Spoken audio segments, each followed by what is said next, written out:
Hey everyone. So, as you may know, I've been going through some of the independent games that were part of the big old bundle that itch.io put out. Bought it all for $5 and it had over 1,000 items in there.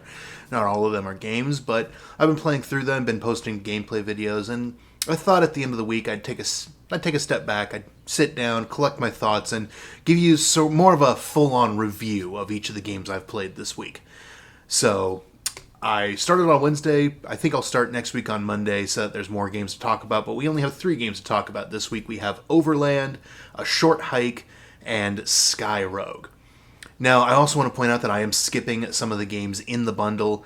Not all of them are going to make it on these videos. For example, there's games like Night in the Woods and Celeste, and if you follow indie games in any capacity, you don't need me to tell you whether or not you should play them. You already know. They're the more, critically acclaimed, more famous indie darlings of the world.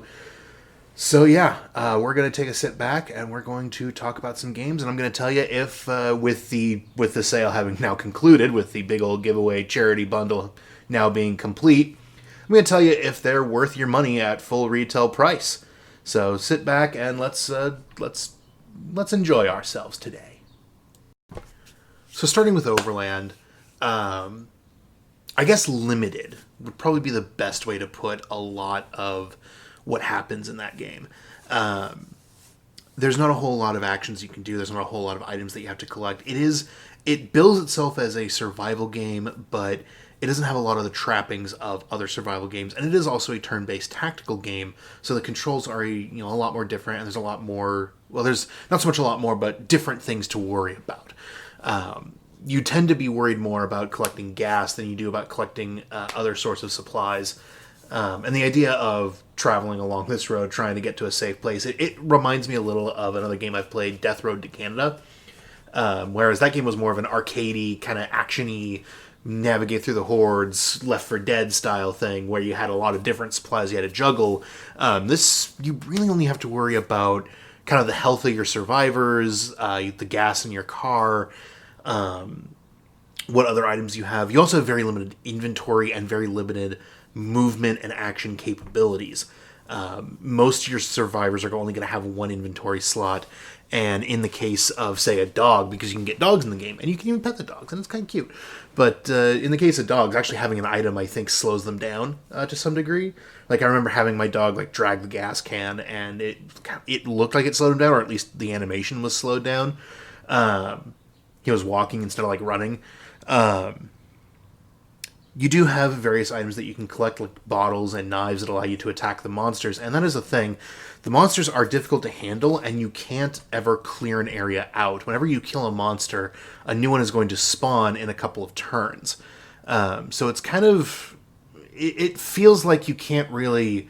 You're always running, you're always moving, you're always trying to outwit and outfox the enemies, always trying to outthink them. It does help that the monsters tend to attack each other, and I think they're more attracted to noise than anything. I didn't really play enough to get kind of a full feel for the mechanics, and to be quite honest, I'm not sure I do. Being a tactical game, if you're not already on board for the tactical side of things, if you're not already kind of invested in that XCOM style of having limited actions, because it did remind me very much of XCOM, with the way the movements and all the various actions you could do worked. If you're not already in for it, you're probably not going to enjoy it, and I believe the price tag on Steam is $20, and I do not feel it's worth $20, honestly. It has interesting moments, and it has very interesting things you can do, but it also feels like it would be very easy to run into kind of a no-win scenario where you really have no choice but to run out of gas, and then you end up in an area where there's just a ton of monsters all around, like I did at the end of my run, and you just end up getting destroyed because of it, because there's just really no way out at that point, because the monsters just kind of swarm you. They prevent you from moving the car, and the car is you need to escape with everyone in the car, but the car can only travel on the road. You can't hop the curb or anything like you could do in real life or something like that. There are very few items that you have to deal with. Like I said, there's bottles and knives that you can use to attack. There's flares, which maybe you can throw them and use the bright light to distract enemies. I didn't get a chance to really use it that well. You mostly worry about gas to fuel the car. You have first aid kits that you can deal with. There is stick. Dog can get stick. I do not know if stick does anything, but dogs are also very good at fighting, or at least the one that I got had maybe like a perk that allowed him to fight monsters just directly. He didn't need a weapon or anything. Bottles appear to be one-time use, but you can throw them, so they're kind of your ranged option. I never ran into a gun or anything like that. There are hats, so if you like hats, I guess that's a plus. But I don't know. It was interesting when I played it, but I don't feel any real concern. I said in my original gameplay video, which you can go back and watch, at the end of it I said I'd probably play it a bit more later.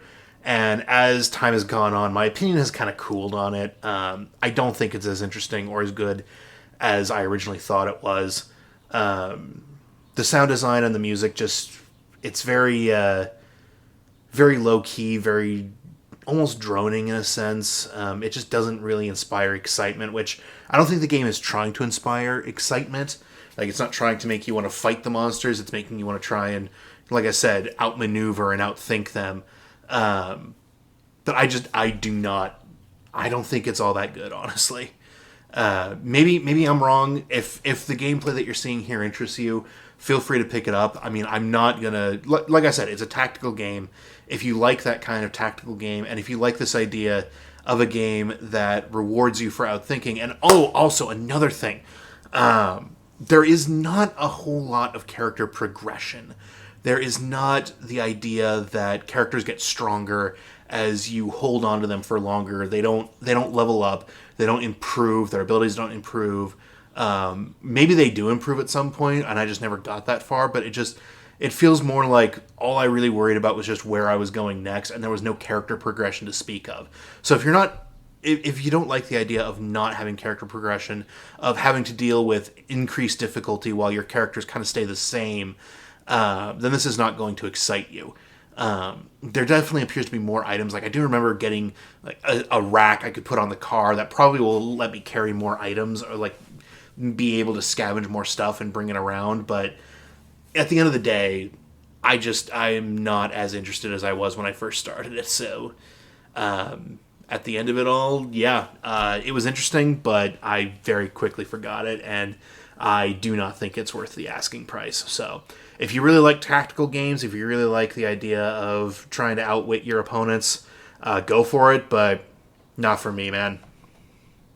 Now we move on to A Short Hike, a game that only took me maybe an hour and a half to play through. I did go back after my initial impressions video and did play through it entirely, completed the game. I absolutely adore A Short Hike. It is adorable art style. It is also very fun, just kind of running around, because you're just hiking up this mountain, and you can run, you can fly, you can glide, because you're a bird character that can just glide around, and that's really fun. You also can climb the rock faces. You collect these golden feathers that enhance your stamina meter. They basically are your stamina meter. And your only objective is to reach the top of the mountain, and how you do that is completely up to you. And if you even do it at all, I mean, that's the point of the game, but you don't have to do it. You don't have to go there. There's also apparently a fishing minigame that I did no interaction with. There's a way to get a fishing rod and catch some fish and sell it for profit, which would allow you to get more money, because I do know there's a character you could sell it to that I met later on in my not on camera playthrough, and that would probably let you buy like all the golden feathers from the one guy that sells them for 100 a pop. But there's probably other ones that you can get that I didn't. There's probably I probably missed half the game, if I'm being honest here. But that being said, it's quite fun. I went back and I played the whole thing. If you really liked Breath of the Wild's whole climb anything and glide around, like, it's very Breath of the Wild in that respect, because you are climbing a mountain, and you're doing it in much the same way that Link does in Breath of the Wild. So the comparisons are kind of inevitable, but at the same time, there's kind of a charm to it that Breath of the Wild doesn't have. it's really difficult to explain, but it's just a very relaxing experience at the end of the day. And I think that's going to be the thing I go with, is that it's very relaxing. It's just an enjoyable little time hiking in the wilderness. The music is absolutely beautiful to listen to. I would happily throw money at the composer to get a soundtrack of it, or to have him work on my own project if I ever did anything. So big thumbs up for the music there. Excellent sound design. The writing is a little bit weaker, you might say. And I know I'm bringing up story in this game that only takes an hour. Like, how much story can there be? Well, the story starts off, you're trying to get, you want to get, your character Claire wants to get cell reception, because apparently there's an important call coming in.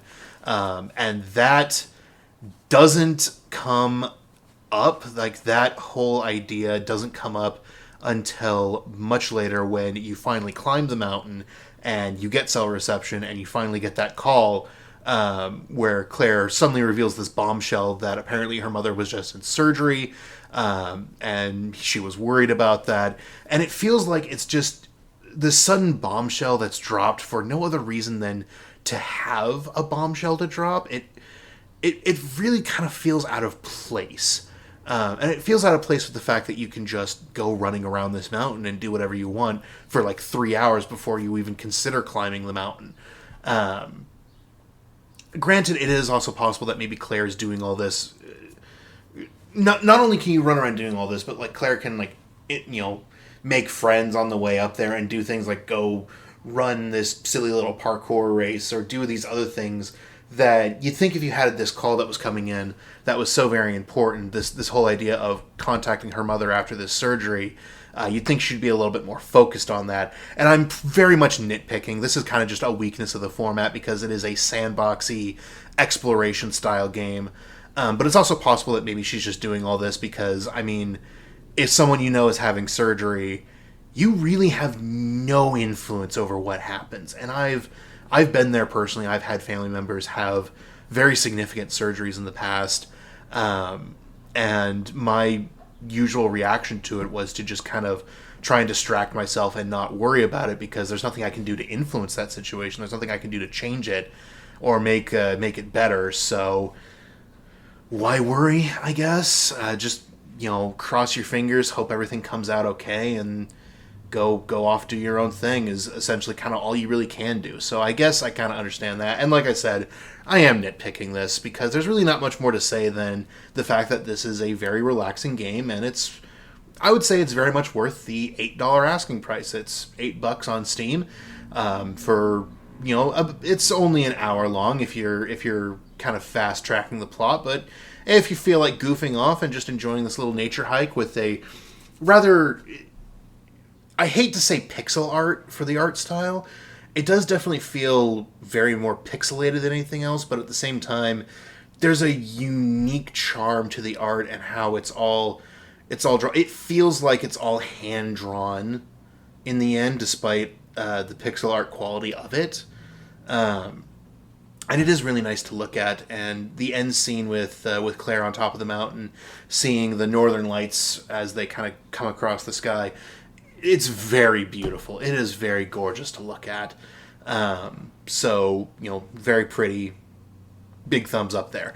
And like I said, the music is great as well. So, the story is kind of the only weakness, and that's only because it gives itself a story. Like, it didn't have to do any of that. I appreciate that it did, because it does do the whole kind of coming of age thing where, Claire is kind of this, she's kind of coming into her own, and her mother's trying to convince her to spread her wings and go off on her own. But again, there's too little of it to really matter, and I'm kind of pulling some of this probably directly out of my ass. But yeah, it was fun, and I don't regret playing it. And I just wish there was more. Basically, I just wish there was a bit more of the story element. I wish there was maybe more like challenges that you could do to get more stuff, to get more of a kind of a character progression. There's really nothing you can do once you get to the snowy peak. because at that point your character starts, like, your stamina meter freezes the more you use it. Like, you don't regenerate stamina unless you're in a hot spring or something. And I wish there was maybe like some extra things that were maybe up at the peak that maybe I could play around with to, I don't know, maybe even beat that in the end, like get something that acclimates me to the cold so that I can have regenerating stamina up there and play around more with the stuff that's up there. But I guess that's kind of like the whole metaphor for the journey. Like, it gets harder near the top, and this is not the time to try and gain power. This is just press on towards your goal. I've been talking for almost 8 minutes, which is kind of, I didn't think I'd have this much to say about it, actually. But yeah, at the end of it all, it's a fun little game. I definitely recommend it. So if you like exploration, if you just want to have a nice, relaxing, chill walk up a mountain, this is all yours. Have fun. Now, if Short Hike was the standout of this week's worth of indie games, Skyrogue is, I feel, probably the weakest of the bunch. Not to say that it's bad, it's just, I have a bit more problems with it than I had with anything else here. Even Overland, thinking back on it, even though I don't really care for Overland at this point, it's not that I don't like it, it's just that I found it maybe not as engaging as this. Skyrogue I find to be very shallow and very uninteresting, actually. The good points I will point out, the music is excellent. It really captures the feeling of this aerial combat and flying really fast through the air, and dealing with all of these battles and whatnot. And that the music, thumbs up, great job, great, excellent. I will hire you for my own stuff somewhere down the line. I don't know, but that's really kind of the only real positive I can think of. The gameplay loop is somewhat interesting because it is sort of this roguelike mixed with aerial combat, like an air combat roguelike. But unfortunately, there's a lot of weaknesses in the design that only really became apparent as I sat down and started thinking about it.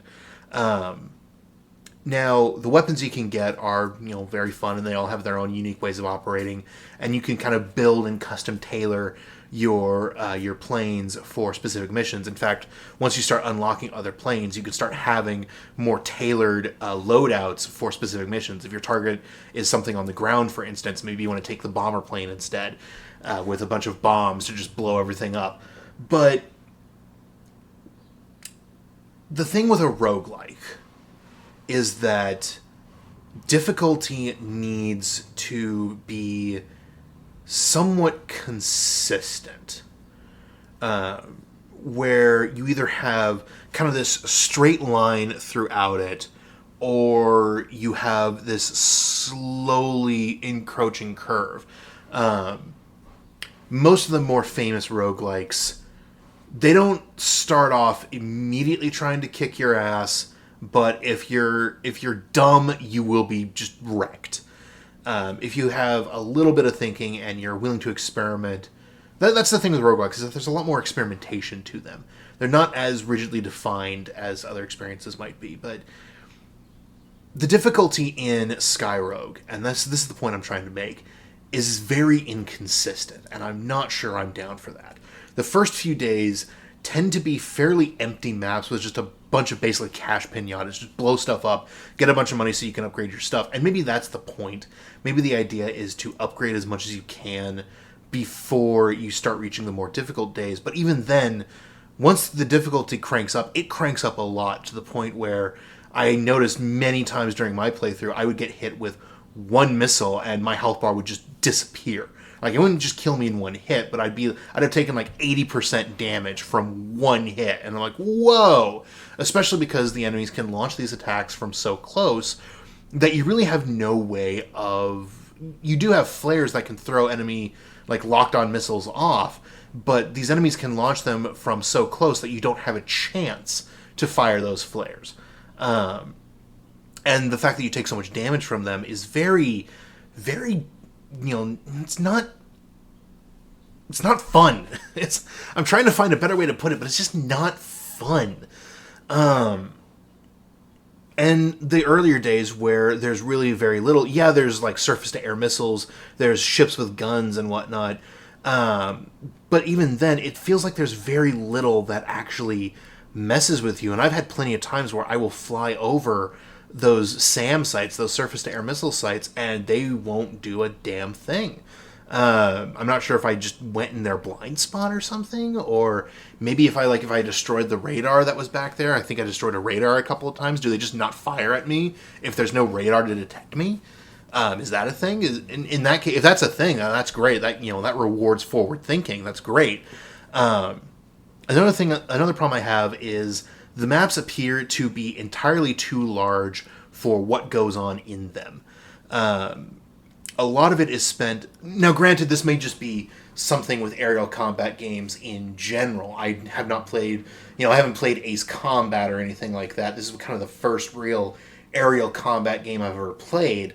But it felt like the maps were there was too much space and not enough things in it. I didn't feel like there was enough. I felt like I could easily just fly straight at my target, which might be 1,000, units of whatever away, but there would be nothing in between that would really mess with me. So that's another problem that goes back to the difficulty thing, is that even on the later days, I could just rush my target and not care. And there's so much space that the nearest threat to me is so far away that it can't get a lock on me. And a lot of the targets, a lot of the things that can mess with you are very immobile. Like you've got this aircraft carrier that's basically the shield helicarrier that's your base of operations. And there's other helicarriers out there, but they don't ever move. They're basically stationary targets. You blow up their engines and they'll sink, sure, but they're all the way over there. They'll never mess with you. Maybe they're the guys launching planes that try to mess with me, but even then, they're still all the way over there, and I'm going to be done with my business before you're ever going to get close. The only mobile targets that were really a threat were these boats that would occasionally come and mess with me, which does make sense because we're on this chain of islands, I guess. I just never felt, unless it was a situation where, these guys were launching these one-hit kill missiles on me, I never felt like I was really challenged. I never felt like there was really much. I don't know, it just felt boring at the end. There was just nothing that really stopped me. So, yeah, I kind of really cooled on it. Also, I hate shitting on the art style of, an indie game where these guys do not have as much of a budget as other games do. They do not have as many resources. But there's still just something about the way it looks that just, I don't know, man. It just rubs me the wrong way, especially the skybox. I guess the gradient kind of helps you determine your altitude and what your angle is, but I don't like it. I honestly would have preferred maybe like a solid color for the skybox, to be honest. It just feels really rough and unpolished, which I guess can probably apply to the game as a whole. The fact that the difficulty is so inconsistent can probably be attributed to the fact that it's maybe not as polished. The art also unpolished. Like I said, the only thing that really intrigues me is just the soundtrack, which I guess it kind of makes sense because the soundtrack is part of a special bundle you can get on Steam. And speaking of Steam, the price tag for this game is $20, and no, I do not feel it is worth that in the slightest. Maybe half off. I could go for it, but nah. Unless you really love aerial combat and you really want to see what happens with it in a roguelike sort of context, or you just really love roguelikes and you need to play every single roguelike that's out there, unless you are super dedicated to one of these genres, skip it. This one ain't worth it. So yeah, that is my week in review. And we will get started on Monday with, I believe it was called Grabobots? What the heck was it again? I didn't even download it. Oh, what the heck is it? Gladiabots. It is a gladiatorial arena with robots, and you will be designing their AI in order to make them work. So that will be a very interesting first impressions video.